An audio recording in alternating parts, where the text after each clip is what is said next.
And we begin tonight with auto workers in Indiana who are in limbo, heading into day 7 of a strike against the big 3 automakers. Stellantis now announcing it expects to lay off 300 people here and in Ohio.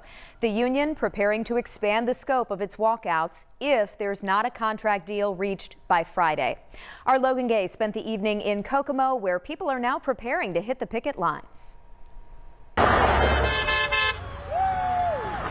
Well, things heat up on the UAW picket lines in Ohio, Michigan, and Missouri.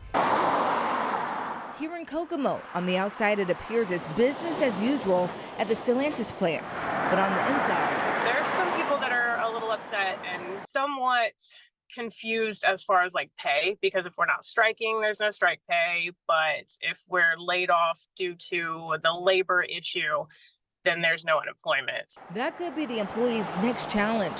Stellantis recently announced its plans to potentially lay off 300 employees at the Kokomo transmission and Kokomo casting plants. This after already temporarily laying off 68 employees at the Toledo machining plant. Lisa Boyd is a UAW member and works at the Stellantis casting plant.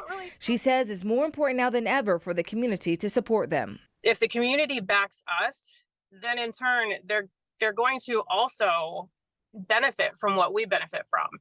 Because again, if raises, we can afford to do more. You know, some of us can afford to go and buy newer vehicles. Some of us can get the houses that we're looking for, go out to eat, take our kids places. With so much at stake, they're waiting to find out if they're going to be the next group to join the picket line Friday. If you're driving past a casting plant, you'll see burn barrels and porta potties ready to go. We all know where we're supposed to go, when we're supposed to report, what we're supposed to do, for the most part. But they want people to know this is not just about money. This is about the future, because if we do good, the community does good. And that's across the whole United States. We've lost so many jobs, and the union is about keeping jobs here. That's one other thing that we want. We want job security. Stellantis is offering the union a new contract proposal.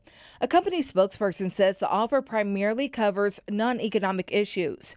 Now it's a waiting game to see if the automakers and the union can come to an agreement before the UAW's Friday deadline. In Kokomo, Logan Gay, 13 News.